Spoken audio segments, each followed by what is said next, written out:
저는 오늘 창세기 강의 35번째 말씀으로 코로나 시대 바로 이겨내기라는 주제를 가지고 오늘 하나님 앞에서 그리고 태극기 앞에서 함께 나누기를 원합니다. 오늘 특별히 저희가 태극기 배너를 준비한 이유는 2020년 우리 마지막 주일을 맞아서 하나님이 이 나라 이 민족 가운데 치유를 허락하여 주시고 새 일을 행하여 주시기를 우리가 한마음 한뜻으로 하나님께 간구하고 부르짖는 그런 마음으로 우리가 함께 하나님 앞에서 그리고 태극기 앞에서 이 나라 이 민족 앞에서 우리가 함께 하나님 앞으로 나아가는 베델로 나아가는 저와 여러분들이 다 되시기를 예수 그리스도 이름으로 축복합니다. 워싱턴 DC에 위치한 그 알링턴 국립묘지가 있습니다. 이 알링턴 국립묘지에 가면 한국 전쟁에 참전한 용사들을 추모하는 기념관이 있습니다. 거기에 이런 글이 새겨져 있습니다. Freedom is not free. 자유는 공짜가 아니다 라는 말이죠. 여러분, 자유는 절대로 공짜가 아닙니다. 그래서 자유는 공짜로 지켜질 수가 없습니다. 지금 우리가 누리고 있는 이 자유는요, 우리 선조들의 생명을 바쳐서 우리가 갖게 된 생명의 열매들입니다. 그들의 생명의 헌신이 없었다면 지금 우리는 이와 같은 자유를 절대로 누릴 수 없었을 겁니다. 그래서 자유는 공짜가 아니에요. 그렇기 때문에 우리 또한 우리의 생명을 바쳐야만 지금 누리고 있는 자유를 지켜낼 수가 있습니다. 그리고 또 물려줄 수가 있습니다. 우리가 우리의 생명을 다해서 지금 우리가 누리고 있는 이 자유를 지켜낼 의지가 없다면 우리는 자유를 누릴 자격도 없고 그 자유를 빼앗겨도 쌉니다. 아니, 필연적으로 빼앗길 수밖에 없게 됩니다. 왜냐하면 자유는 공짜가 아니기 때문에 그렇습니다.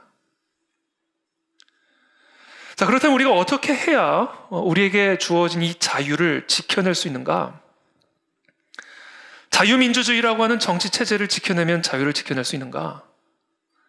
물론 자유민주주의라고 하는 정치체제는 너무나 중요합니다. 그 어떤 것으로도 타협할 수 없는, 그 어떤 체제로도 대체될 수 없는 너무나 중요한 정치체제죠. 우리의 자유를 위해서. 그러나 자유민주주의와 같은 정치체제가 우리에게 진정한 자유를 가져다 주는 것이라고 생각한다면 그것은 정말 큰 오산이고 착각입니다. 어떻게 자유를 지켜낼 수 있는가를 알고 싶다면 자유가 무엇으로부터 나오는가를 먼저 알아야 됩니다. 자, 자유는 무엇으로부터 나오는가? 자유는 진리로부터 나옵니다. 그래서 예수님이 말씀하셨어요. 진리를 알지니 진리가 너희를 자유케 하리라. 우리를 자유케 하는 것은 진리입니다. 그러므로 자유를 지켜내기 위해서는 진리를 지켜내야 됩니다. 진리를 지켜내면 자유도 지켜낼 수 있습니다. 그러나 진리를 지켜내지 못하면 자유도 지켜낼 수 없습니다. 왜냐하면 자유는 진리로부터 나오기 때문에 그렇습니다. 진리를 타협해서 자유를 지켜낼 수 있을 거라는 생각은 꿈에도 하지 않으시기를 축복합니다. 자유를 지켜내고자 한다면 진리를 위해 싸워야 됩니다. 진리를 지켜내기 위해 생명을 걸어야 됩니다. 왜냐하면 진리만이 우리를 자유케 할 수 있기 때문에 그렇습니다. 자, 그러면 진리란 무엇인가? 그리스도가 진리입니다. 예수 그리스도가 진리이십니다.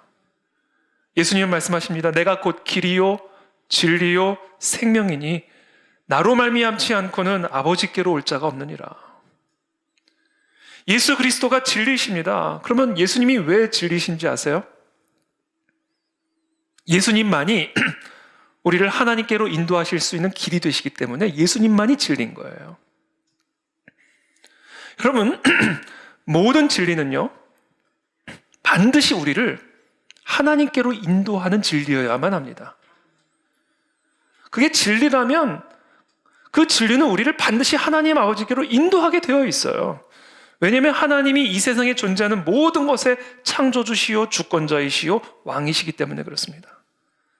그래서 모든 진리는요, 모든 것의 창조주 되시오 주권자 되신 여호와 하나님께로 우리를 인도하게 되어 있어요. 그래서 우리를 하나님 아버지께로 인도하지 않는 진리는 진리가 아니에요. 우리를 하나님 아버지께로 더 가까이 나아가게 하지 않는 진리는 진리가 아닙니다. 진리는 반드시 우리를 하나님 아버지께로 인도하게 되어 있습니다. 또한 진리는 우리에게 생명을 가져다 줍니다. 왜냐하면 진리는 생명의 원천이 되시는 하나님께로 우리를 인도하시기 때문에 그래요. 진리는 우리에게 능력을 가져다 주게 되어 있습니다. 왜냐하면 진리는 모든 능력과 권능의 원천이 되시는 하나님 아버지께로 우리를 인도하시기 때문에 그렇습니다. 그래서 진리는 우리에게 참된 자유함을 가져다 주는 거예요. 두려움으로부터의 자유, 죽음으로부터의 자유, 모든 온갖 부족함과 결핍으로부터의 자유. 다윗이 여호와는 나의 목자시니 내가 부족함이 없으리로다 라고 찬양할 수 있었던 이유가 바로 여기 있습니다. 다윗이 사망의 음침한 골짜기로 다닐지라도 해를 당하는 것에 대한 두려움으로부터 자유로울 수 있었던 이유. 다윗이 원수의 목전에 서 있을지라도 두려움으로부터 자유로울 수 있었던 이유가 바로 여기에 있어요. 하나님 아버지의 지팡이와 막대기가 나를 안위하고 계시고 그 원수의 목전에서 나에게 기름을 부어주고 계시는 그 하나님, 그 진리가 다윗 안에 계시기 때문에, 다윗과 함께하고 계시기 때문에 그 어떤 두려움으로부터 자유할 수 있었던 겁니다. 그래서 시편 23편은요, 하나님이 우리의 목자가 되어주셨을 때, 우리가 진리를 품고 진리와 함께 동행하는 삶을 살아갈 때 우리가 누리게 되는 자유함을 찬양하고 있는 시예요. 그러므로 우리가 자유를 지키기 위해 싸운다는 것은요, 진리를 지키기 위해 싸운다는 것을 의미하는 겁니다. 우리가 진리를 지켜내면 자유를 지켜낼 수가 있어요. 그리고 진리를 지키기 위해 싸운다는 것은 예수 그리스도를 위해 싸우는 것을 의미하는 것이고, 모든 진리의 주인 되시는 여호와 하나님 아버지를 위해 싸우는 것을 의미하는 겁니다. 그게 우리가 자유를 지킬 수 있고 누릴 수 있는 유일한 길이에요. 저는 저와 여러분들 모두가 그 진리를 위해서 싸울 수 있는 하나님의 군사들이 되시기를 축복합니다. 그래서 우리 모두에게 주어진 이 자유를 누리고 물려줄 수 있는 그 같은 한국교회와 이 나라 이민족의 교회가 되기를 축복합니다. 그래서 여러분, 모든 자유의 가장 기초가 되고 기본이 되는 자유는 바로 그 하나님 아버지를 예배할 수 있는 자유예요. 여기서부터 모든 자유가 흘러나오게 되는 겁니다. 그래서 예배의 자유를 잃어버리게 되면 우리는 그 외의 모든 자유도 다 함께 잃어버리게 되는 거예요. 그래서 우리가 이 와중에 이렇게 모여서 예배를 드리는 이유는, 그리고 우리가 이 예배를 드린다는 것의 의미는 무엇을 의미하는 것인가? 우리의 진리 되신 예수 그리스도를 위해서 지금 싸우는 것을 의미하는 거예요. 우리의 진리 되신 예수 그리스도로만 주어질 수 있는 우리의 자유를 위해서 싸우는 것을 의미하는 겁니다. 그리고 더 나아가 이 땅의 모든 백성들의 자유를 위해서, 대한민국의 자유를 위해서, 온 세계와 열방의 자유를 위해서 그들을 대신해서 싸우는 것을 의미하는 겁니다. 이게 오늘 저와 여러분들이 함께 예배를 드리는 것이 담고 있는 의미예요. 이 예배를 통해서 이 나라의 민족과 이 열방의 진리가 지켜지게 되기를 축복합니다. 흑암으로 덮고 있는 이 세상의 흑암을 우리가 이 예배와 찬양과 기도와 이 진리의 말씀으로 뚫어내야 돼요. 잠재우려고 하지만 뚫어내야 됩니다. 그때 비로소 우리는 우리의 자유를 지켜낼 수가 있는 것이다.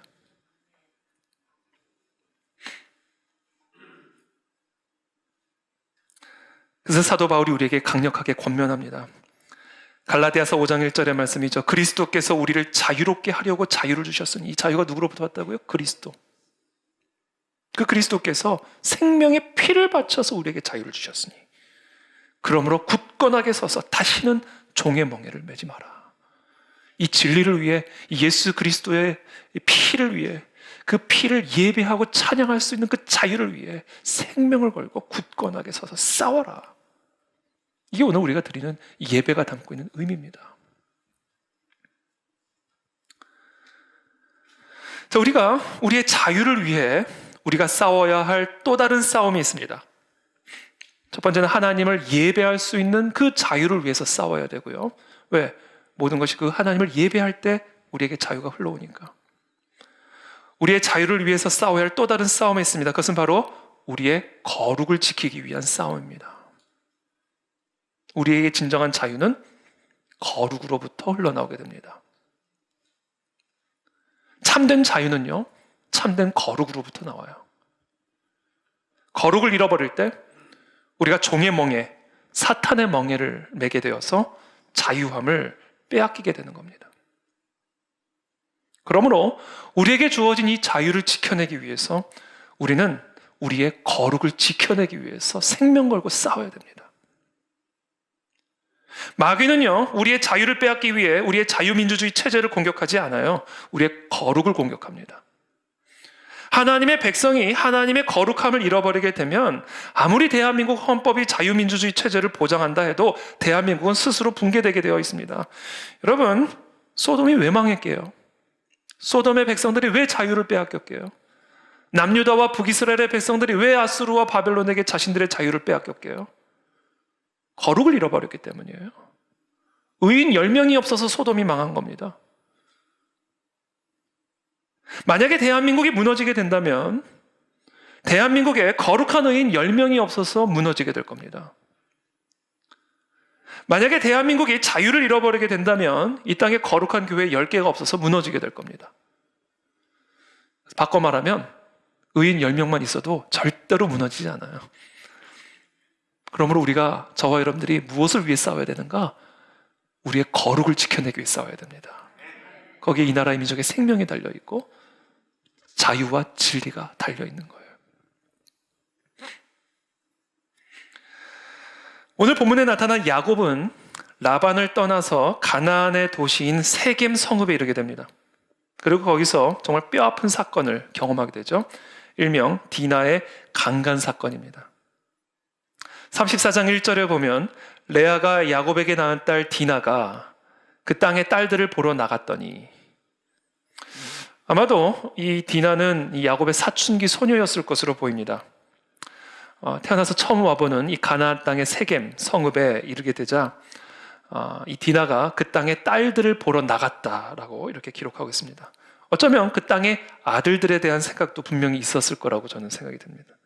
마치 롯이 소돔에 매료되었던 것처럼 디나도 세겜 사람들과 세겜의 딸들과 아들들과 그들의 문화에 대해서 깊은 호기심을 보였던 것으로 보여요. 그런데 당시 풍습에 따르면 결혼하지 않은 소녀는 보호자 없이 절대로 혼자 외출할 수가 없습니다. 그게 당시 풍습이에요. 그렇다면 디나는 어떻게 혼자 세겜에 나가서 그 땅의 문화와 사람들을 접할 수 있었을까? 여러 가지 이유가 있었겠지만 아버지의 무관심 때문이었을 가능성이 가장 큽니다. 딸이 나가는지 들어오는지 아버지가 관심이 있다면 절대로 이 디나가 혼자 세겜 땅으로 나가는 것을 방치하지 않았을 거예요. 특별히 오늘 본문에 보면 레아가 야곱에게 낳은 딸 디나, 그러니까 디나를 설명하는 구절로 레아가 야곱에게 낳은 딸 디나라고 표현한 것을 보면 야곱이 별로 사랑하지 않았던 레아가 낳은 딸 디나에 대해서도 별로 그다지 애착이 없었을 가능성이 있습니다. 자녀들이 이렇게 밖으로 나가지 않도록 부모가 자녀들에게 깊은 사랑과 관심을 베풀어 주는 것은 너무나 중요한 일입니다. 우리 부모가 자녀들에 대해 제대로 된 관심과 사랑을 베풀지 않으면 우리 자녀들은 집을 떠나 밖을 배회하게 되어 있어요. 밖에 사람들을 찾아다니게 되어 있습니다. 그래서 우리 부모는 우리 자녀들이 집안에 편안하게 머무를 수 있도록 책임을 다해야 할 의무가 있습니다. 그러나 사실 디나는 방치된 상태였죠. 아버지도 관심이 없었던 것으로 보입니다. 그래서 디나는 호기심 많은 이 소녀는 세겜 땅에 도착하자마자 그 땅의 딸들과 사람들을 보러 나가게 됩니다. 아버지의 허락도 없이. 그 결과 디나와 그 가정에 아주 끔찍한 일이 벌어지게 됩니다. 창세기 34장 2절부터의 말씀이에요. 히위 족속 중 하몰의 아들 그 땅의 추장 세겜이 그를 보고 끌어들여 강간하여 욕되게 하고, 부모의 보호를 받지 못하고 가정의 보호를 받지 못하고 집에 머물러 있을 수 없었던 이 디나가 결국 세상으로 나아가 세상의 추장인 세겜에 의해 강간을 당하고 욕을 받는, 더럽힘을 당하는 그런 일을 경험하게 됩니다. 그러는 그 마음이 깊이 야곱의 딸 디나에게 연연하며 그 소녀를 사랑하여 그의 마음을 말로 위로하고 그의 아버지 하몰에게 청하여 이르되 이 소녀를 내 아내로 얻게 하여 주소서 하였더라. 디나는 세겜에 의해서 강간을 당했어요. 아마 이 도시 성읍 이름도 세겜이고 그 성읍의 추장의 아들이 세겜이라 아마 그 성읍의 이름을 세겜이라고 불렀던 것 같습니다. 지금 디나는 세겜에 의해서 강간을 당했어요. 세상에 의해서 더럽힘을 당했습니다. 저는 이 말씀을, 이 본문을 묵상하다가 바로 이것이 지금 오늘날 우리의 자녀 세대의 모습은 아닌가, 다음 세대의 모습은 아닌가 생각을 해보았습니다. 또한 이것이 오늘날 우리의 교회의 모습은 아닌가라는 생각을 해보게 되었습니다. 그리스도의 진리가 세상의 헛된 철학과 속임수에 의해서 더럽힘을 당하고 있는 오늘날의 진리의 현실이죠. 하나님의 진리가 세상의 무신론적이고 자연주의적인 세계관과 혼합이 되어져 버렸습니다. 여러분, 지금 우리가 살고 있는 이 세상, 우리의 자녀들이 살고 있는 이 세상은 하나님을 대적하는 적그리스도 세력에 의해서 다스려지고 있는 세겜 땅입니다. 적그리스도적인 이 세상은 이 땅의 공교육과 미디어 등을 통해서 우리의 다음 세대들을 더럽혀서 자신들의 아내로 삼기 위해서 총력을 다하고 있습니다. 지난 30년, 지난 40년 이 세겜의 지도자들이 우리의 딸들을, 우리의 아들들을 더럽히기 위해서 얼마나 파상 공세 치열하고 치밀하게 노력해왔는지 저와 여러분들이 살펴보면 아마 깜짝 놀라시게 될 거예요. 그런 상황 속에서 우리의 자녀들은 아무런 보호를 받지 못하고 아무런 무장도 받지 못하고 세겜 땅에 그대로 흡수되고 있고요. 결국 이 세상에 의해서 영적인 강간을 당하고 있는, 더럽힘을 당하고 있는 그런 형국에 이르게 되었습니다. 자, 그런 상황 속에서 이 땅의 아비들은 어떤 입장을 취하고 있는가? 그것을 야곱의 모습을 통해서 우리에게 보여주고 있죠. 5절의 말씀입니다. 야곱이 그 딸 디나를 그가 더럽혔다 함을 들었으나, 그 소식을 들었어요. 세겜이 자기 딸 디나를 더럽혔다 함을 들었어요. 그러나 자기의 아들들이 들에서 목축함으로 그들이 돌아오기까지 잠잠하였고, 그러나 반대로 세겜의 아버지 하몰은 6절에 야곱에게 말하러 왔으며, 그러니까 지금 이 본문에서 이 야곱과 이 세겜의 아버지인 하몰의 아주 대조적인 모습을 우리에게 보여주고 있습니다. 야곱은 디나가 세겜 땅으로 혼자 놀러 가는 것을 방치했을 뿐 아니라 디나가 세겜에 의해서 강간을 당했다는 소식을 듣고도 잠잠했어요. 그러나 반면에 이 디나를 강간한 세겜의 아버지는 그 디나를 자신의 아들에게 아내로 주기 위해서 직접 야곱을 찾아와가지고 지금 협상을 하려고 하고 있는 겁니다. 이 디나가 당한 고통에 대한 야곱의 잠잠함은 세겜의 결혼을 위한 하몰의 적극적인 참여와 대조가 되는 것이죠. 아니, 강간을 당한 딸의 아버지는 가만히 있는데 강간한 아들의 아버지가 와서 이 딸을 우리 아들에게 달라고 지금 협상을 하러 온 거예요. 집까지 찾아와서. 그러면서 8절부터 하몰이, 그러니까 세겜의 아버지가 야곱과 그 형제들에게, 아들들에게 이렇게 이야기합니다. 하몰이 그들에게 이르되 내 아들 세겜이 마음으로 너희 딸을 연연하여 하니 원하건대 그를 세겜에게 주어 아내로 삼게 하라. 얼마나 적극적입니까? 너희가 우리와 통혼하여 너희 딸을 우리에게 주며 우리 딸을 너희가 데려감으로써 우리가 한 가문을 이루자. 그리고 너희가 우리와 함께 거주하되, 10절에 하나님이 명령하신 그 베델 땅으로 올라가지 말고, 너가 서원한 그 베델 땅으로 올라가지 말고, 하나님이 아브라함과 이삭에게 약속한 그 약속의 땅으로 넘어가지 말고 우리와 함께 서로 딸을 교환하여 한 가문을 이루어 우리와 함께 거주하라. 땅이 너희 앞에 있으니 여기 머물러, 베델로 올라가지 말고 여기 머물러 이 땅을 매매하며 살고 여기서 기업을 얻어라. 약속의 땅에서 기업을 얻지 말고. 얼마나 적극적으로 지금 협상을 하고 있는 겁니까? 11절에 세겜도 하몰만 그러고 있는 게 아니에요. 이제 세겜도 아들도 디나의 아버지와 그의 남자 형제들에게 이르되 나로 너희에게 은혜를 입게 하라. 너희가 내게 말하는 것은 내가 다 주리니 이 소녀만 내게 주어 아내가 되게 하라. 그렇기만 하면 내가 모든 것을 다 주겠다. 아무리 큰 혼수와 예물을 청할지라도 너희가 내게 말한 대로 다 주리라.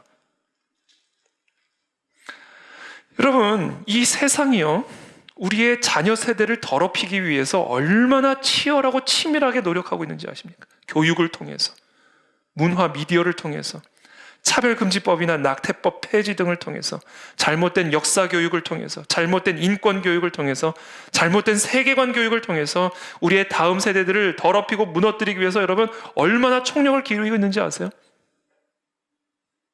반면에 우리의 교회와 가정은 오늘 야곱의 모습처럼 세상의 공격에 대해서 너무나 무감각하고 무방비하고 잠잠한 상태에 있다는 겁니다. 그 결과 어떤 일이 일어났습니까? 이 땅의 신학교가 더럽혀지기 시작하고 있고, 이 땅의 교회들이 더럽혀지기 시작하고 있고, 대한민국이 더럽혀지기 시작하고 있습니다. 우리의 다음 세대와 자녀 세대들이 세겜의 아내가 되고 세겜의 남편이 되기 시작하고 있습니다. 그럼에도 불구하고 이 땅의 아비들은, 영적인 아비와 어미들은 잠잠하고 있는 것이죠. 교회들이 잠잠하고 있는 것이죠. 말하지 말라니까 말하지 않고 있고, 모이지 말라니까 모이지 않고 있고, 너 때문이라니까 사과하고 있고. 근데 바로 그때 야곱의 아들들이 침묵을 깨고 일어서기 시작한 거예요. 그때. 저는 오늘 아주 작정하고 이 야곱의 아들, 두 아들 시므온과 레위를 변호하기 위해 자리에 섰습니다. 제가 지금까지 들어본 이 34장, 창세기 34장에 제가 지금까지 들어본 모든 설교들은요, 다 시므온과 레위를 비판하는 설교예요. 그러나 저는 성경의 저자가 이 34장에 기록된 이 사건을 우리에게 주신 이유가 시므온과 레위의 윤리적 문제를 비판하기 위해서 주신 것이라고 생각하지 않아요. 여기에 분명한 영적인 의미가 담겨져 있습니다. 왜냐하면 야곱은 한 개인이 아니기 때문에 그래요. 이스라엘이기 때문에 그렇습니다. 그리고 그 이스라엘을 통해서 오시는 예수 그리스도, 그리스도의 몸된 교회를 상징하는 것이기 때문에 그래요. 더 나아가 그 교회를 통해 이 땅 가운데 도래하게 될 하나님의 나라를 예표하고 있는 인물이기 때문에 저는 오늘 이 시몬과 레위가 잠잠히 주저앉아 있는 야곱을 대신하여 싸워 일어나 디나를 건져내고 이 땅을 떠나 베델로 올라가게 하는 이 모든 전투와 싸움에 우리에게 주신 아주 중요한 핵심적인 메시지가 담겨져 있다고 생각합니다. 저는 그동안 시몬과 레위가 뒤집어 썼던 억울한 누명을 한 방에 오늘 해결해 드리고자 합니다. 7절의 말씀이죠.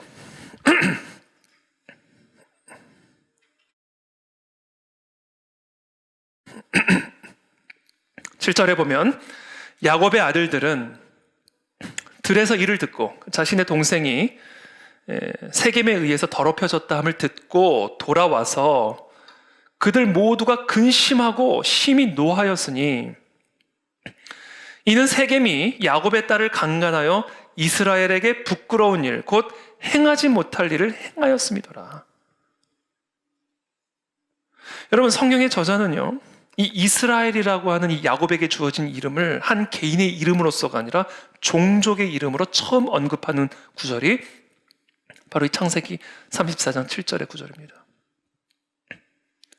그들이 근심하고 심히 노하였던 것은요, 물론 표면적으로는, 그리고 이 본문의 1차적인 의미로는 자신의 동생이 더럽혀짐을 당한 것에 대한 분노이지만 이 역사적 사건이 은유적으로 우리에게 전달하고 있는 메시지의 본질은 이 야곱이라고 하는 한 개인이 의미하는, 이 이스라엘이라고 하는 한 개인이 의미하는 종족, 민족, 그리고 그 민족을 통해서 우리 가운데 오실 예수 그리스도와 그리스도의 몸된 교회, 그리고 그 교회를 통해 이 땅 가운데 도래하게 될 하나님의 나라가 공격당한 것에 대한 분노로 해석해야 된다는 거예요.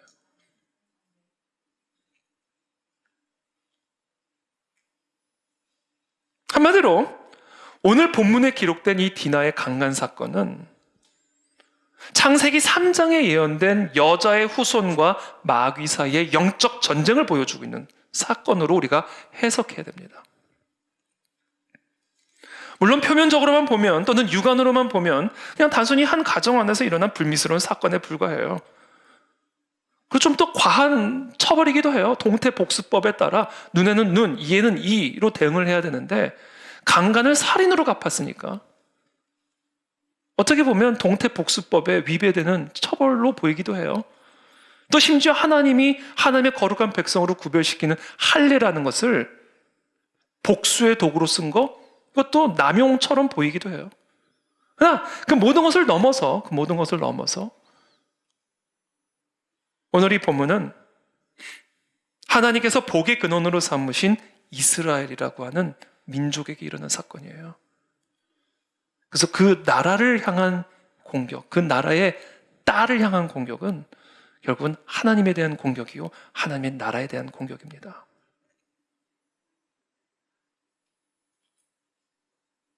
그리고 이 사건은 강간으로 끝나지 않아요. 강간 후에는 결혼하자고 합니다. 공격한 다음엔 하나가 되자고 하는 거예요. 치고 나서 너와 내가 하나가 되자는 겁니다. 강간을 넘어 통혼으로 나갑니다. 합혼으로 나가요. 변질로 나아가요.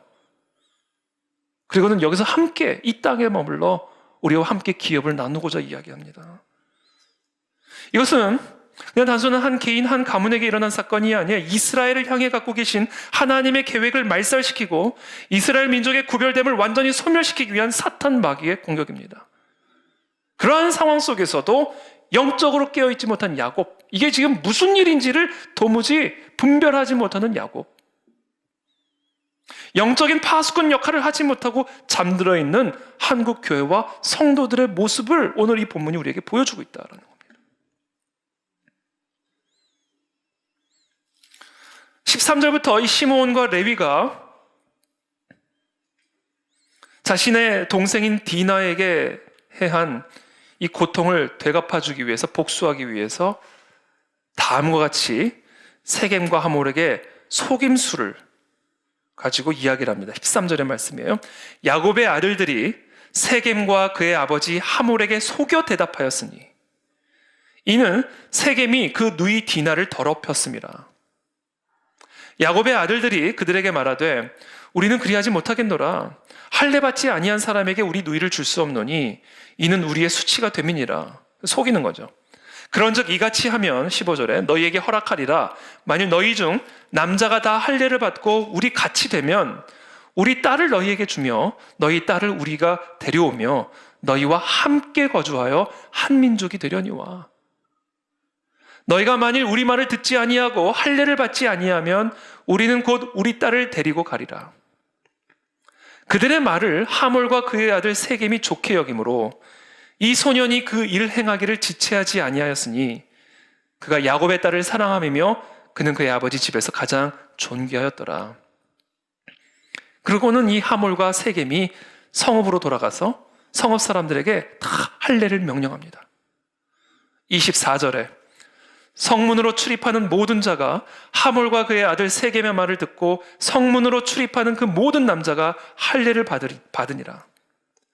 제3일에 아직 그들이 아파할 때에 야곱의 두 아들 디나의 오라버니 시므온과 레위가 각기 칼을 가지고 가서 몰래 그 성읍을 기습하여 그 모든 남자를 죽이고 칼로 하몰과 그의 아들 세겜을 죽이고 디나를 세겜의 집에서 데려오고 건져내는 것이죠.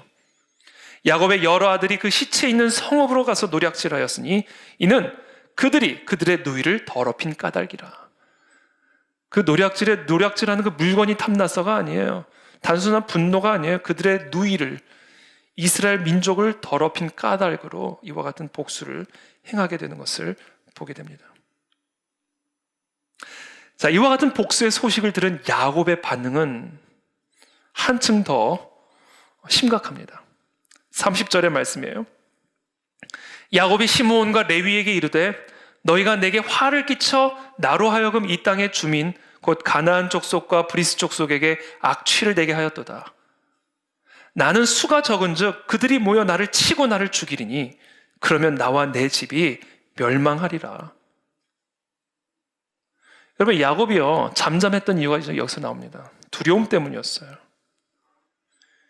야곱은요 디나가 강간을 당한 것이나 지금 가나안 사람들과 합헌을 이루어서 이스라엘의 혈통이 끊어지는 것에 대해서 염려하는 것이 아니라, 하나님이 명령하신 저 베델로 올라가지 못하는 것을 염려한 것이 아니라 자기 자신의 안위를 염려하고 있는 거예요. 너희들이 저 세겜과 하몰 저 성읍을 다 소멸시켰기 때문에 이제 우리는 죽었다. 우리는 수들이 적다. 이거 싸우면 우리는 죽는다. 내가 바보라서 잠잠했는 줄 아냐? 죽을까 봐 잠잠한 거다. 지금 그 얘기를 하고 있는 겁니다. 그러니까 지금 이것을 바꿔 말하면 야곱의 생각에는요, 우리의 안위만 지켜진다고 하면 합헌도 할 생각이었던 거예요. 지금 나의 안위만 보장이 된다고 한다면 여기서 기업 그냥 함께 나누어서 여기서 그냥 머물 생각도 했던 겁니다. 지금. 근데 그것을 깨버린 거예요. 그런 지금 자신의 안위가 위협을 받게 된 지경에 이르게 된 거예요. 이 싸움을 싸우고 돌아온 시므온과 레위를 오히려 책망하는 모습을 보여주고 있는 겁니다. 그러니까 지금 이 야곱은요, 지금 이 영적 전쟁을 전혀 이해하지 못하고 있는 거예요. 이스라엘의 안위를 생각하지 못하고 하나님의 나라의 안위를 생각하지 못하고 오직 자신의 안위만을 생각하고 있는 것이죠. 그것이 바로 야곱이 잠잠했던 이유입니다. 그것을 깨고 일어나서 싸운 게 시므온과 레위였다. 저는 우리 한국 교회가 그 어떤 시므온과 레위의 사명을 감당하게 되기를 축복합니다. 우리 그 안에 진리교회가 야곱처럼 이와 같은 더럽힘을 당하고 있는 이때 두려움에 자신의 안위만을 위하여 잠잠하게 주저앉아 있는 그런 교회가 아니라 정말 이 흑암으로 덮여있는 이 땅을 진리의 말씀으로, 기도의 능력으로, 찬양의 소리로 뚫어내고 이 땅에 하나님의 승리를 이끌어내는 그런 시므온과 레위와 같은 사명을 감당하는 우리 그 안에 진리교회와 성도들이 다 되시기를 예수님의 이름으로 축복합니다. 그래서 이 시므온과 레위가 이 야곱의 반응을 듣고는 31절에 이렇게 얘기하는 거예요. 그들이 이르되, 아니 아버지, 그들이 우리 누이를 창녀같이 대우함이 옳다고 생각하십니까? 아니 어째서 아버지는 아버지의 딸이, 우리의 가문이, 우리의 민족이, 우리의 교회가 이와 같이 더럽힘을 당하고 있음에도 불구하고 어찌 잠잠할 수가 있겠습니까? 자신의 안위만을 위해서. 이것이 지금 시므온과 레위의 반응이었던 것이죠. 여러분, 성경을 보면 하나님의 백성들이 거룩을 잃어버렸을 때 어김없이 등장하는 하나님의 심판의 도구가 있습니다. 이와 같이 이스라엘 민족이 거룩을 빼앗겼을 때, 더럽힘을 당하였을 때 시므온과 레위는 일어나 그 거룩을 회복하기 위해서 싸움을 두려워하지 않고 전쟁을 감당하시죠. 자, 그러나 성경에 보면 하나님의 백성들이 그냥 이렇게 거룩을 잃어버렸을 때, 더럽힘을 당하고도 그냥 그 땅에 머물러서 그 땅의 기업을 함께 나누어 합혼을 하며 그 땅에 그냥 머물러 거룩을 잃어버리는 그와 같은 선택을 하였을 때 어김없이 등장하는 하나님의 심판의 도구가 있어요. 바로 전염병입니다. 전염병은 성경에서 그러니까 전쟁이죠. 칼과 기근과 함께 등장하는 3대 재앙 중에 하나입니다. 칼, 기근, 전염병. 2020년 코로나 팬데믹으로 인해서 정말 저와 여러분들은 한 번도 경험해보지 못했던 세상을 경험하고 있습니다. 일제시대와 한국 전쟁 가운데서도 교회 문을 닫지 않았던 한국 교회가 코로나로 인해서 주일 예배는 물론이거니와 크리스마스 예배까지도 제대로 드리지 못하는, 정말 우리가 태어나서 한 번도 경험해보지 못했던 그런 세상을 경험하고 있습니다. 어저께 우리 청년들이 한 30-40명이 청와대와 국회의사당으로 가서 땅밟기 중보 기도를 하고 돌아왔습니다. 크리스마스 당일에는 우리 아침에 새벽 예배를 마치고 간단한 선물을 준비해가지고 강남역 일대에 흩어져서 4인 1조로 5인 1조가 되면 독수리 오형제가 잡아간대요. 그래가지고 4인 1조로 해가지고 강남역 일대를 다니면서 선물, 복음을 전하고, 저는 사실 걱정했어요. 제 아내한테 얘기해서 웬만하면 제가 야곱과 같은 기질이 있나 봐요. 웬만하면 좀 좋아지면 가면 어떻겠냐. 나 괜히 청년들이 해를 당할까 봐, 해코지 당할까 봐. 그렇지 않아도 요새 교회에 대해서 그러니까 그래서 사실은 좀 만류를 했어요. 그런데 하여튼 기도하고 결정을 하라고 제가 그렇게 얘기를 했죠. 그래서 25일 날 나갔어. 그랬더니 제가 나중에 피드백을 들어보니까 눈물을 흘리더래, 사람들이. 너무 좋아가지고. 그 사람들이 지금 다 눌려 있는 거예요. 이 어둠에, 두려움에, 공포에. 근데 그것을 뚫고 나가는 거예요. 그러니까 우리가 이걸 해야 되는 거예요. 뚫어줘야 됩니다. 지금 다 눌려 있습니다. 어둠에. 끽소리도 못하고.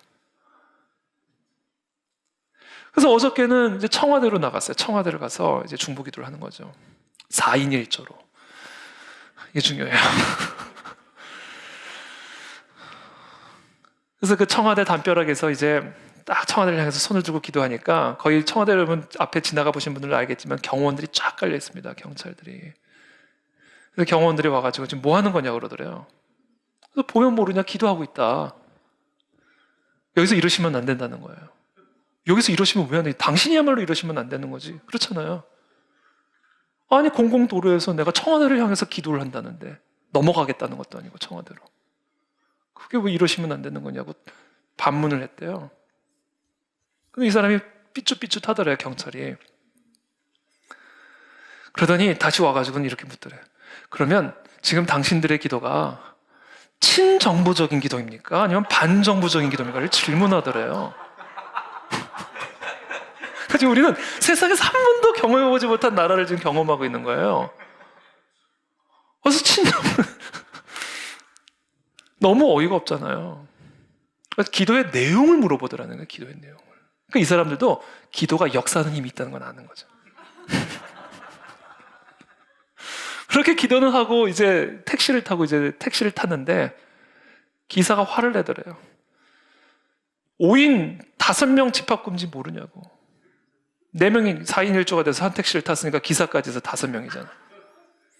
내리라고. 그래서 결국 한 사람은요, 들키지 않게 고개를 숙이고 왔대요. 교회까지. 지금 우리는 태어나서 한 번도 경험해보지 못한 세상을 경험하고 있는 거예요. 이거 뚫어줘야 됩니다, 우리가. 이거 비정상이라고 뚫어줘야 돼요.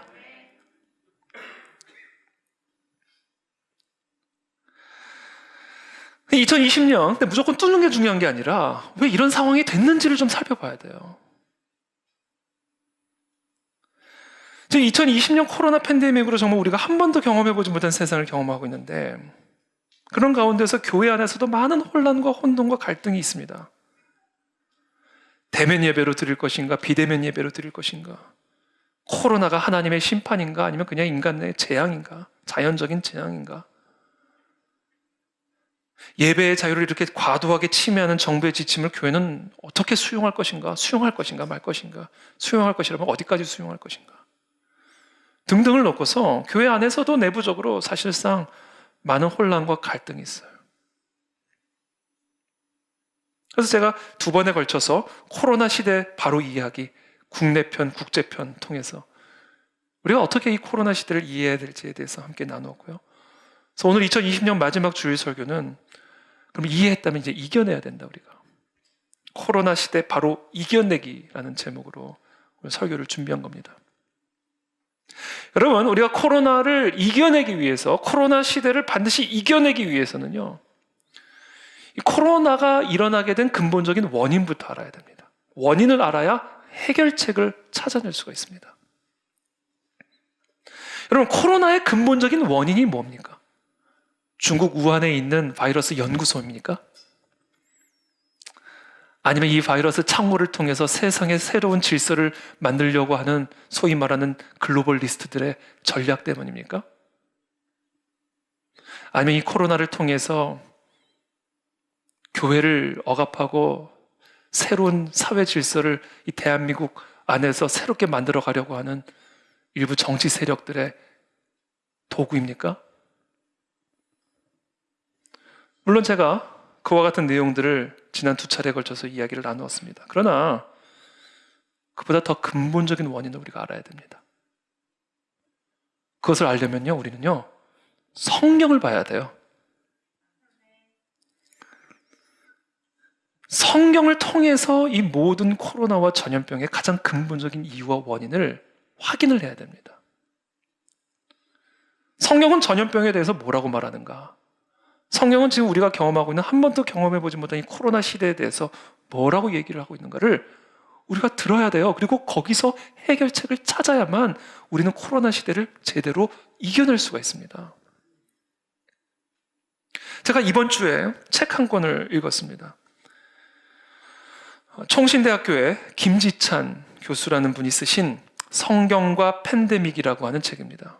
일독을 권합니다. 여러분들도 한번 기회가 되시면 읽어보시면 좋을 것 같아요.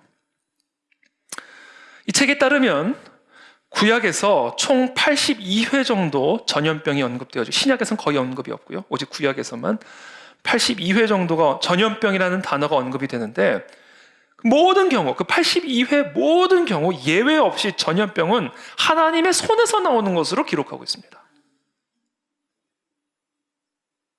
그러니까 전염병은요, 어떤 우연에 의해서 나오는 것이 아니라 어떤 자연적인 이유이든, 그것이 박쥐에서 나온 것이든, 아니면 돼지에게서 나오는 바이러스든, 아니면 조류에게서 나오는 바이러스든, 아니면 그것이 어떤 생물학적인 이유든, 아니면 생화학적인 이유든, 그것이 나온 출처가 정글이든 동물원이든 아니면 연구소든, 그와 같은 바이러스가 창궐하게 된 이유가 정말 그냥 자연적인 우연적인 이유든 아니면 정말 정치적인 이유든 상관없이 성경이 우리에게 가르쳐주고 있는 전염병의 근본적인 이유는 하나님의 손에 있다라는 거예요. 그러나 너무나도 놀랍게 세상 불신자들은 그렇다 쳐도 적지 않은 그리스도인들이 이 코로나 팬데믹의 사태를 너무나 자연주의적으로 또 인본주의적으로 설명하려고 합니다. 그래서 코로나 백신이 나오면 해결될 거라고 생각해요. 치료제가 나오면 이 팬데믹이 종식될 거라고 생각합니다. 왜? 이 모든 코로나의 원인을 인본주의적으로 생각을 하니까.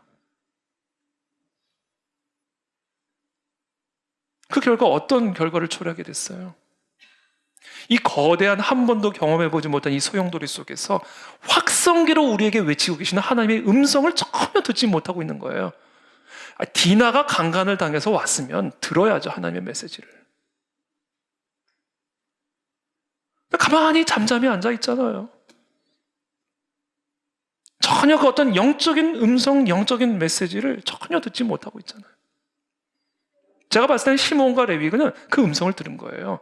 이 나라가 그냥 나라냐? 이 민족이 그냥 민족이냐? 이 가문이 그냥 가문이냐? 아브라함과 이삭과 야곱의 가문이 아니냐? 그것을 우리에게 보여주고 있는 거예요. 저는 이 모든 소용돌이를 통해서 한 번도 경험해보지 못한 이 소용돌이 속에서 너무나 황당하고 또 때로는 심지어 너무나 두렵기도 한 이런 모든 환경 속에서 우리가 하나님의 그 확성기와 같은 음성을 듣게 되기를 축복합니다. 그러면 이겨낼 수 있는 거예요.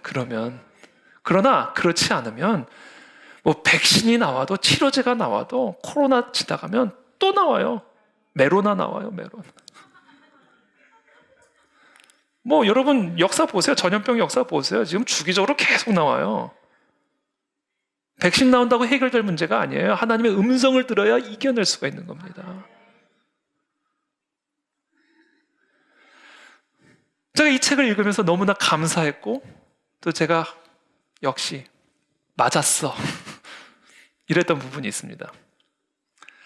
종교개혁자들 가운데 전염병 유행이나 흑사병 팬데믹에 대해서 하나님의 형벌이라고 말하지 않은 사람이 한 사람도 없었어요. 종교개혁자들 가운데. 그러니까 모든 종교개혁자들은 전염병이 다 하나님의 손에서부터 나오는 것이라고 단언했습니다. 그리고 그것이 성경의 가르침이에요. 1527년의 여름, 비텐베르크에 흑사병이 닥쳐오죠. 유럽 인구의 수많은 퍼센티지를 생명을 앗아간 흑사병. 치사율이 75%. 흑사병에 걸리면 100명 중에 75명은 죽어요. 그러니까 코로나는 여러분 이거는 코로나도 심각하지만 이건 아무것도 아닌 거예요. 흑사병에 비하면. 그냥 장난인 거예요. 이건 장난. 흑사병에 비하면. 여러분 치사율 75% 뚫고 기도하러 나오실 수 있겠어요? 치사율 75% 뚫어내고 주일 예배 참석하실 수 있겠어요? 근데 1527년 비텐베르크에 이 흑사병이 닥쳐왔을 때 당시 이 루터를 특별히 아꼈던 당시 통치자 프리드리히가 당장 이 비텐베르크를 떠나라고 명령을 했습니다. 루터에게. 그러나 그럼에도 불구하고 루터는 어떻게 했는가? 이 흑사병이 창궐한 비텐베르크에 남아서 정기적으로 예배를 집례합니다. 정기적으로. 하던 대로 왕의 조서에 증인이 찍힌 것을 알고도 하던 대로 예배를 드리는 거예요. 그리고 거기에 남아있는 환자들과 성도들을 위해서 요한일서, 디도서를 가르칩니다. 더 나아가 자신의 집에 환자들을 받아들이면서 죽어가는 자들을 돌봅니다. 그리고 그런 위기 속에서 우리가 너무나 잘 아는 찬송가 내주는 강한 성의호를 작사하고 작곡을 하게 됩니다.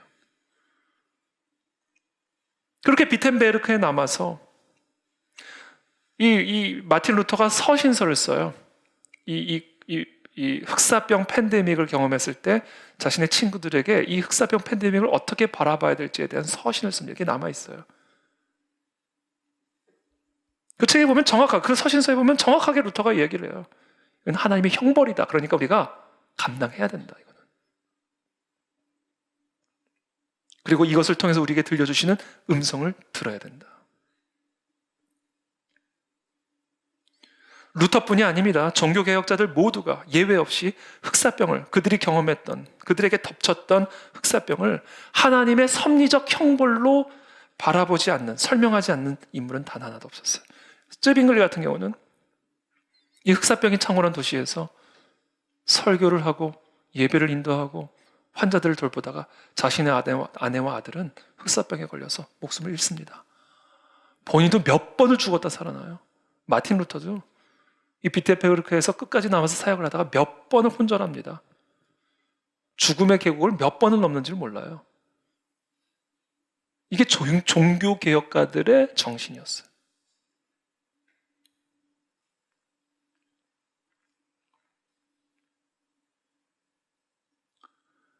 어떻게 이런 힘을 가질 수 있었을까? 전염병의 이유를 정확하게 알고 있었기 때문에 그래요. 왜 우리에게 전염병이 임했는가를 이 루터가 알고 있었기 때문에 자신의 목숨과 안전을 안위하는 것에 초점을 맞추지 않은 거예요. 하나님의 음성에 초점을 맞추고 그것만이 이 모든 팬데믹을 이겨내고 극복할 수 있는 길이다라는 것을 확신했기 때문입니다. 그래서 모든 종교개혁가들은 그 흑사병이 그리고 모든 전염병이 성경에서 기록된 것처럼 하나님이 하나님의 백성들을 심판하시는 섭리적 형벌로 이해를 했어요. 자, 그렇다면 하나님은 왜 전염병으로 하나님의 백성들을 심판하셨을까? 이 성경에 기록된 이 전염병 스토리를 쭉 살펴보면요, 하나의 공통점이 나옵니다. 하나님이 언제 전염병으로 심판했는지 아세요? 하나님의 거룩하심이 침범당했을 때, 하나님의 거룩이 사람들에 의해서 훼손당했을 때, 그때 하나님은 전염병으로 치셨어요. 이게 공통적인 분모입니다. 공통분모예요. 공통적인 이유예요. 그러니까 성경 구약에 82회 기록된 모든 전염병은요, 언제 일어났다? 하나님의 거룩함이 사람들에 의해 훼손당할 때.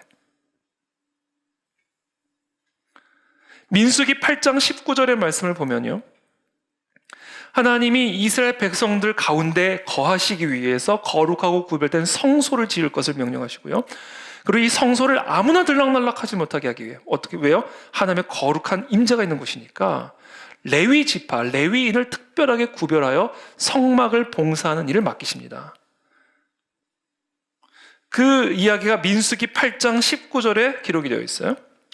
내가 이스라엘 자손 중에서 레위인을 취하여 그들을 아론과 그의 아들들에게 주어 그들로 회막에서 이스라엘 자손을 대신하여 봉사하게 하며 또 이스라엘 자손을 위하여 속죄하게 하였나니 이는 이스라엘 자손이 성소에 가까이 할 때에 그들 중에 재앙이 없게 하려 하였음이니라. 여기서 말하는 재앙이 히브리어 원어로는 전염병입니다.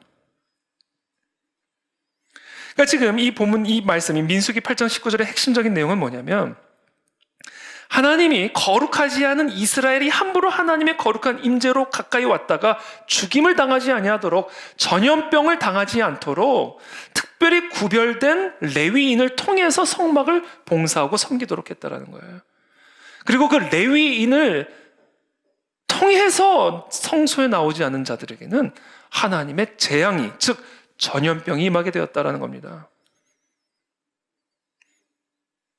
그러니까 지금 이스라엘 자손들이 함부로 성소를 가까이 하게 되면 전염병에 걸릴 수 있다라고 하는 이 논리는 결국 무엇을 의미하는 겁니까? 전염병은 단순한 그냥 자연적인 질병이 아니라 하나님의 거룩성을 침범할 때 생기는 재앙으로 우리가 바라봐야 된다는 거예요. 그러니까 지금 우리 이 나라, 이 민족, 이 열방에, 이 전 세계의 코로나 팬데믹이 불어닥쳤다는 이야기는 지금 이 온 열방에 의해서 하나님의 거룩하심이 훼손당하고 있다라고 하는 방증으로 우리가 들어야 된다는 겁니다.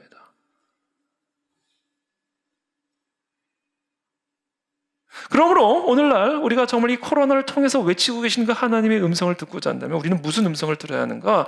오늘날 우리 모든 교회와 그리스도인들이 우리의 삶을 감찰하고 들여다봐야 돼요. 그리고 훼손된 거룩을 회복하기 위해 싸워야 됩니다. 이 땅의 교회가 하나님의 그 거룩하고 구별됨을 지켜내기 위해서 싸워야 돼요. 우리의 주일이 훼손당하고 있지 않은가? 우리의 11조가 훼손당하고 있지 않은가? 우리의 삶이 하나님 앞에 거룩한 산 제사로 올려드리지고 있는가? 우리의 구별됨과 거룩함을 점검해야 됩니다. 모든 날이 다 하나님의 날이지 그러면서 주일 성수를 우습게 여기고 있는 것이 오늘날 우리들의 모습은 아닌가? 내게 주신 모든 재물이 다 하나님의 재물이지 그러면서 11조를 등한시하는 그것이 오늘날 우리들의 모습은 아닌가? 모든 게 다 하나님의 것이라고 하면서 하나님의 것을 인정하지 않고 모든 날이 다 하나님의 날이라고 하면서 하나님의 날을 구별되게 드리지 않는 그와 같은 방식으로 오늘날 우리의 구별됨을 상실하고 있는 것은 아닌지 정말 두렵고 떨림으로 우리가 점검하고 그 잃어버린 거룩을 지켜내기 위해서 싸워야 됩니다.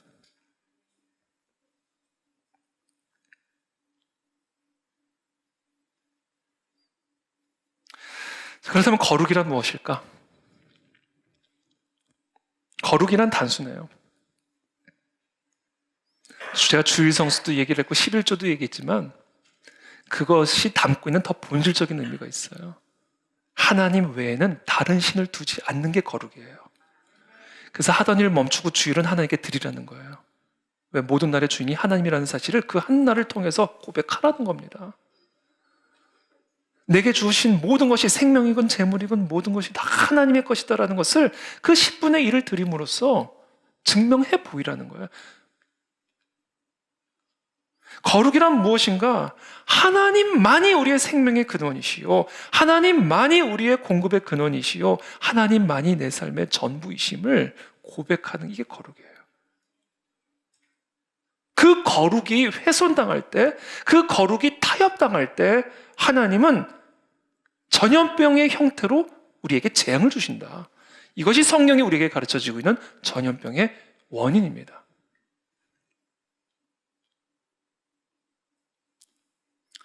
그러므로 저와 여러분들이 이 코로나 팬데믹으로 정말 온 세상이 한 번도 경험해보지 못한 세상을 경험하고 있을 때 다양한 방역 대책으로 사람들의 자유를 제한하고 있고 정말 우리가 경험해보지 못한 그런 정책과 제도를 너무나 당연하게 내놓고 있는 이런 상황 속에서 우리가 무엇을 위해 써야 되는가?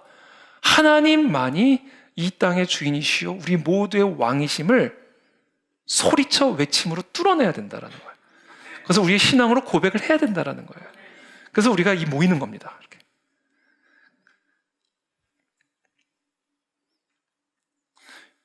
전염병에 대해서 최초로 언급하고 있는 부분이요. 출애굽기 5장 3절의 말씀입니다. 우리가 광야로 사흘 길쯤 가서 우리 하나님 여호와께 제사를 드리려 하오니 가도록 허락하소서. 여호와께서 전염병이나 칼로 우리를 치실까 두려워하나이다. 자, 이스라엘 백성들이 애굽의 바로에게 우리를 이제는 보내셔서 우리가 저 광야로 나아가 여호와 하나님께 제사를 드리게 하십시오. 이제 더 이상 애굽의 신들도 아니요, 애굽의 바로도 아니요, 히브리인들의 하나님이신 우리의 여호와 하나님께 제사를 드리고자 하오니 우리를 이 땅을 떠나 저 광야로 사흘 길쯤 가서 그 여호와께 제사를 드리게 하십시오. 만약에 우리가 그렇지 않으면 하나님께서 우리에게 전염병으로 치실까 두렵습니다. 이 얘기하는 거예요. 지금 이것은 무엇을 우리에게 가르쳐 주고 있어요? 우리가 누구를 예배하고 있는가와 우리가 누구를 우리의 참 하나님으로 섬기고 있는가와 전염병은 직결된 문제라는 거예요. 우리의 생명의 원천이 누구에게 있는지, 우리의 삶의 주인이 누구이신지를 정말로 우리가 온전하게 고백하고 그 하나님만을 섬기는 문제는요, 단순한 종교적 행위의 문제가 아니라 우리의 생명과 직결된 문제다라는 겁니다. 바꿔 말하면 우리의 예배가 곧 우리의 생명이라는 겁니다. 그런 의미에서 이 코로나 팬데믹 사태 가운데 그리스도인들이 할 수 있는 최고의 애국적 행위가 뭔지 아세요? 예배입니다, 여러분. 기도입니다. 왜냐하면 이 땅의 운명이요, 저와 여러분들의 예배에 달려있기 때문에 그래요. 모든 것을 뚫어내고 하나님만이 모든 것의 왕이시여 주인 되심을 고백하고 표현하고 찬양할 때, 그때 하나님은 우리 안에서 믿음을 확인을 하시고 거룩을 확인하시고 이 모든 코로나를 넉넉하게 이겨낼 수 있는 권능을 주실 뿐 아니라 이 모든 코로나의 환난도 종식시켜 주실 것이다. 바로 이 음성을 우리가 이 어수선한 시대를 통해서 들어야만 된다는 거예요. 그러니까 우리는 뭐라 해도 모여서 예배 드려야 돼요. 우리는 뭐라 해도 기도해야 됩니다. 그것이 우리가 우리나라와 이 열방을 위해서 할 수 있는 최고의 애국적 행위예요. 솔로몬이 성전 봉헌 기도를 드리면서 전염병이 임할 때 만민이 기도하는 성전에서 하나님께 기도하면 하나님께서 그 모든 것을 들으시고 이 땅을 고쳐주실 것이다라고 하는 약속을 받게 됩니다. 우리 역대하 7장 12절의 말씀입니다. 밤에 여호와께서 솔로몬에게 나타나사 그에게 이르시되 내가 이미 네 기도를 듣고 이곳을 택하여 내게 제사하는 성전을 삼았으니 혹 내가 하늘을 닫고 비를 내리지 아니하거나 혹 메뚜기들에게 토산을 먹게 하거나 혹 전염병이 내 백성 가운데 유행하게 할 때에 내 이름으로 일컫는 내 백성이 그들의 악한 길에서 떠나 스스로 낮추고 기도하여 내 얼굴을 찾으면 내가 하늘에서 듣고 그들의 죄를 사하고 그들의 땅을 고칠지라. 여러분, 우리가 하나님 외에 다른 신을 섬기고 있는 그 모든 죄악들을 하나님 앞에 회개하고 하나님만이 우리의 생명의 모든 것의 주권자의 주관자 되심을 온전하게 인정하지 않고 하나님을 온전하게 예배하지 못했던 우리의 불신앙을 오늘 이 시간 철저하게 회개하고 우리의 믿음으로 이 어두운 정막을 뚫어내기를 축복합니다. 이제 말씀을 맺겠습니다. 정말 우리가 하나님을 예배할 것인가 말 것인가, 이 이슈는요, 선택의 문제가 아니에요. 이것은 생사의 문제가 달린 겁니다. 그래서 루터는요, 75%의 치사율, 흑사병이 도는 도시 한복판에서도 성도들에게 담대하게 외쳤습니다. 교회에 나와서 하나님의 말씀을 들으십시오. 그리고 한 주나 2주에 한 번 성찬에 참여하면서 우리가 어떻게 살아야 하고 또 어떻게 죽어야 할지에 대해서 준비할 것을 가르쳐 줬습니다. 여러분, 우리의 모든 생사의 주관자는 여호와 하나님이십니다. 우리는 이 코로나 팬데믹을 통해서 진정한 우리의 믿음을 표현해드리고 입증해드릴 수 있는 기회를 맞이한 거예요. 하나님 그것을 확인하기를 원하시는 겁니다. 오늘날 코로나 팬데믹 상황에서 가장 우려가 되는 부분은요, 이 모든 문제를 의학적으로 또는 과학적으로만 설명하려고 하는 그런 자연주의적, 인본주의적인 태도와 이런 위기가 닥칠 때마다 교회가 앞으로 세속사회가 인도하는 대로 얌전히 따라가는 이런 형태, 이 두 가지가 매우 우려스러운 모습입니다. 우리 그리스도인들은, 우리 그 안에 진리교회 우리 모든 성도님들은 이 모든 팬데믹 사태가 바로 하나님의 형벌의 손으로부터 나오는 것이라는 것을 명확하게 깨닫고, 이 형벌의 때에 다시 한번 우리의 모든 우상들을 점검하고 하나님만이 우리의 모든 생사의 주관자 되심을 기억하고 진정한 예배자로 거듭나게 되시기를 축복합니다. 그리고 이 세상이 세속사회가 이끄는 방식대로가 아니라 그 위에 계신 하나님의 인도하심을 따라 이 코로나 시대를 넉넉하게 이겨내시는 저와 여러분들이 다 되시기를 예수 그리스도의 이름으로 축복합니다.